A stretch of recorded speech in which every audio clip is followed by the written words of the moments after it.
안녕하십니까. 프리모모TV입니다. 저는 한국에서 생활하고 있는 조선족입니다. 가끔 조선족에 대해서 관심을 가지지만 조선족에 대해서 또 잘 모르는 분들도 많더라고요. 그래서 조선족에 대해서 이야기를 좀 해보고 싶었습니다. 또 다른 한편으로 중국을 떠나서 해외에서 생활하는 조선족들이 유튜브나 구글을 사용할 수 있기 때문에 자유로운 의사소통이 가능하죠. 그런 점을 좀 활용을 해서 조선족 분들과도 소통을 해보고 싶은 그런 생각에 유튜브 방송을 시작하게 됐습니다. 오늘은 먼저 우리는 왜 조선족인가? 이런 첫 번째 질문을 가지고 이야기를 시작해 보겠습니다. 중국에는 현재 190만 명 정도의 조선족이 살고 있죠. 한국에서는 제중동포 또는 중국동포, 조선족 이런 다양한 호칭들이 있는데요. 저 같은 경우에는 조선족이라고 호칭을 해도 괜찮은데 경우에 따라서는 조선족이라고 하면 좀 불쾌하다 이런 얘기를 하는 주변 친구들이 있더라고요. 그만큼 조선족의 이미지가 한국에서 좋지 않다는 그런 반증이기도 하겠죠. 조선족의 역사를 간단히 보면 조선족은 주로 중국 동북 삼성에 거주하고 있는데요. 흑룡강성, 요녕성, 길림성 또 개혁개방 이후에는 중국의 곳곳에서 조선족들을 만날 수 있습니다. 이 한반도 지도를 북중 국경선을 따라서 접으면 우리 조상님들이 어떻게 중국의 동북지역에 정착을 했는지 알 수 있습니다. 두만강 일대인 함경 남북도에서 살던 분들은 바로 두만강을 건너서 현재 연변 자치주 지역에 정착을 했고, 압록강 일대 평안도 사람들은 또 바로 압록강 건너편인 현재 요녕성 일대 자리를 잡았습니다. 그리고 북중 국경선에서 좀 거리가 먼 경기도, 경상도, 전라도 이런 분들은 내륙 쪽으로 더 올라가거나 들어가거나 이렇게 하면서 길림성의 장춘 지역이나 흑룡강 일대에 살고 있죠. 물론 다양한 경우들이 있기 때문에 100% 이렇다고 할 수는 없지만 대개의 상황은 이렇습니다. 그렇다 보니 연변지역 출신들은 함경도 말씨를 쓰기 때문에 한국에 와서도 중국교포라는 사실이 금방 드러납니다. 흑룡강이나 길림 또는 장춘 지역에서 온 분들은 조상님들이 경상도나 전라도, 충청도 이런 쪽이 많기 때문에 말투에서는 별로 차이가 나지 않아요. 그러나 그런 분들은 또 중국에서 중국인들과 섞여 사는 그런 지역에서 왔기 때문에 중국어를 많이 섞어서 사용을 하기 때문에 아마 그것 때문에 중국교포라는 것이 좀 쉽게 드러날 것입니다. 그러면 우리는 왜 중국 조선족인가?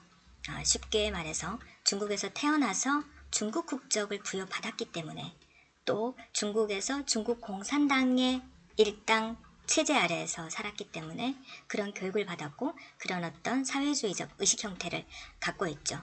그래서 우리는 중국 조선족입니다. 최소한 중국 국적을 선택할 수 있는 그런 선택의 기회는 개혁개방 이전에는 없었다고 보면 되겠죠.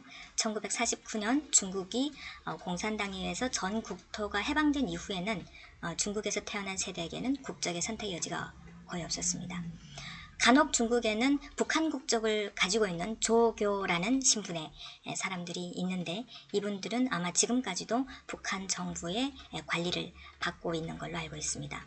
한마디로 우리가 중국 국적을 가지고 있기 때문에 중국 조선족입니다. 그러면 이런 질문이 있습니다. 광복이 된 이후에 왜 귀국하지 않았는가? 당신들은 변절자가 아닌가? 조국을 배신한 거 아닌가? 45년 광복이 된 이후에 120만에서 많게는 160만까지 잡는 그런 통계 수치도 있던데 그 정도의 인구가 이제 만주 지역에 거주하고 있었다고 합니다. 그런데 그 중에 한반도로 다시 돌아온 귀환한 인구가 80만 정도가 된다고 하죠. 만주로 이주한 역사가 길고 또 가족 전체가 이주한 경우에는 이미 반세기 가까이 삶의 터전을 만주에서 잡고 있었다고 봐야 됩니다. 저희 조상님들 같은 경우에는 1903년 정도에 증조 할머니가 어린 아들 둘을 데리고 이웃 사촌 친지들과 함께 만주로 이제 가셨다고 하니까 45년 경이면 이미 40년 정도가 지난 시점이죠. 그런 경우에는 이미 고향에 삶의 기반이 있을 리가 만무하죠. 그리고 워낙 만주에서의 삶도 넉넉하지 않았기 때문에 가고 싶어도 또다시 조선에 가서 또는 한국에 가서 삶의 기반을 만들려고 해도 경제적으로 넉넉하지 못한 그런 분들도 굉장히 많았을 거라 이제 보입니다. 여비가 없어서 고향으로 돌아가지 못한 사람들 또는 가서 마땅히 기댈 수 있는 그런 인맥이 없는 경우에는 당연히 만주 땅에 그대로 남아있을 수밖에 없었겠죠. 그리고 또 한 가지 경우에는 중국에서 독립운동을 하거나 또는 공산주의 운동을 하던 사람들 같은 경우는 북한으로 귀환을 했거나 아니면 연변에 남아서 정치 세력으로 자치주를 만드는 데 기여하고 우리 중국 동포들이 정착하는 데 기여하는 그런 경우들도 많이 있었습니다. 그 다음 질문으로 한번 넘어가 보겠습니다. 조선족은 짱깨인가? 네, 이런 표현이 한국에서 심심찮게 등장을 하죠. 그래서 제가 사전을 좀 찾아봤습니다. 사전적 해석을 붙였는데 짱깨라는 용어가 한국에는 화교들을 부르면서 생긴 용어다, 이렇게 해석을 하네요. 그런데 요즘은 중국인 전체를 아우르는 그런 용어가 된 것 같고 또 요즘에는 중국인을 비하하는 그런 뉘앙스가 있어서 좀 아쉽기는 합니다. 어쨌든 조선족을 중국인이라고 싸잡아서 짱깨라고 비판할 때 그러면 조선족은 짱깨인가 하는 질문을 제가 스스로에게 해봤습니다. 중국에서 태어나서 중국의 통일적인, 획일적인 공산주의식, 사회주의식 교육을 받았기 때문에 그런 점에서는 중국 국민들과 비슷한 의식 형태가 당연히 있겠죠. 그러다 보니 중국에 대해서 비난하거나 중국 공산당에 대해서 비판을 하면 굉장히 불쾌하게 생각하고 화를 내거나 언성을 높이는 이런 반응들을 보입니다. 이런 점에서는 중국 교육을 받은 사람들이 거의 비슷하죠. 그러나 또 조선족들은 가까이에 이웃한 고국이 있고 또 민족 자치주를 가지고 있고 한족 인구가 많은 지역에서 소수의 인구로 살고 있기는 하지만 민족 정서를 가지고 있으면서 그것을 유지하려고 굉장히 많이 노력하는 그런 조선민족들이 또 많습니다. 그렇기 때문에 조선족을 완전히 중국의 본토 민족인 한족들과 동일시하는 것도 정확한 이해는 아닌 것 같습니다. 그렇기 때문에 조선족을 한마디로 딱 잘라서 짱깨다 라고 하는 것은 조선족들이 수긍하기 어려운 표현이다 라는 점을 한국분들이 좀 아셔야 될 것 같습니다. 또 요즘 한국 사회에서 이런 화제가 나오고 있죠. 조선족에게 투표권을 주고 정치에 참여하게 하는 것이 위험하다. 한국의 일각에서 조선족들에게 투표권을 주면 안 되고 정치인들이 생겨나도 안 된다라고 주장하는 분들이 있습니다.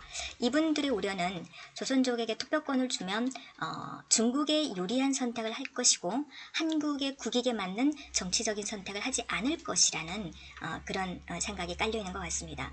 지금까지의 상황만 보면 저는 그런 우려에 어느 정도 일리는 있다고 보는 편입니다. 조선족들은 같은 민족이라고 편안한 마음으로 한국에 오지만 공부하러 오는 유학생이나 학자들의 경우를 제외하고는 특별히 한국 사회에 대해서 체계적으로 공부할 기회를 가지지 못합니다. 그러다 보니 자연히 같은 민족이라고 우대를 해주는 정치 세력에 호감을 표시하고 지지를 보내게 되죠. 그러다 보니 무엇이 한국의 국익에 도움이 되는지 판단할 때는 아무래도 자기 개인에게 도움이 되는 방향으로 또는 중국과 한국이 친하게 지냈으면 좋겠다, 우방국이 됐으면 좋겠다, 그런 생각을 할 가능성이 굉장히 높습니다.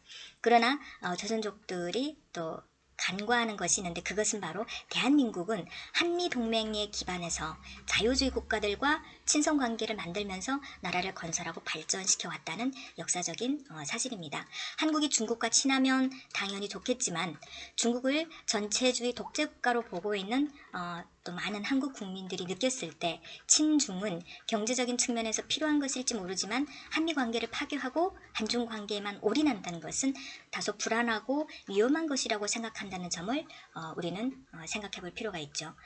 또 한편으로 조선족들은 중국에서 유권자로서의 경험이 전무합니다. 한 유권자의 선택이 사회적으로 어떤 의미가 있는지, 그 행위는 어떤 책임이 따르는지에 대한 훈련이 되어 있지 않기 때문에 포퓰리즘에 휘말릴 가능성도 높지 않을까 하는 생각을 해봅니다. 그렇기 때문에 조선족에게 어떤 유리한 정책을 하겠습니다 라고 하는 그런 정치인들에게만 표를 몰아줄 가능성이 높다는 거죠. 그러나 방법이 없는 것은 아닙니다. 선거권을 주는 대신에 대한민국에 대한 역사나 정치 그리고 사회 전반을 이해할 수 있는 그런 어떤 교육의 기회를 주고 그런 교육 과정을 이수하도록 법적으로 규정하고 그리고 나서 선거권을 주는 이런 방법도 하나의 대안일 수가 있지 않을까 생각을 해봅니다. 무조건 조선족에게 정치권을 정치 참여권을 제한하자. 이것도 좋은 것은 아닙니다. 마지막으로 조선족이 조선족에게 꼭 하고 싶은 말이 있습니다. 조선족은 중국 땅에 정착하기 위해서 피와 땀을 흘렸고 중국의 당당한 일원이 되려고 노력해왔습니다. 그리고 그 과정에서 정말 많은 중국 사회가 겪었던 시행착오도 같이 겪으면서 지금까지 왔죠. 그리고 1992년에는 그리고 1992년 중한수교 이후에는 한국에 정착하는 조선족들이 많아졌는데요. 이들은 이제 중국과 한국 사회에서 다시 정체성 혼란을 겪고 있습니다. 그래도 어떡하겠습니까? 우리의 선택이죠.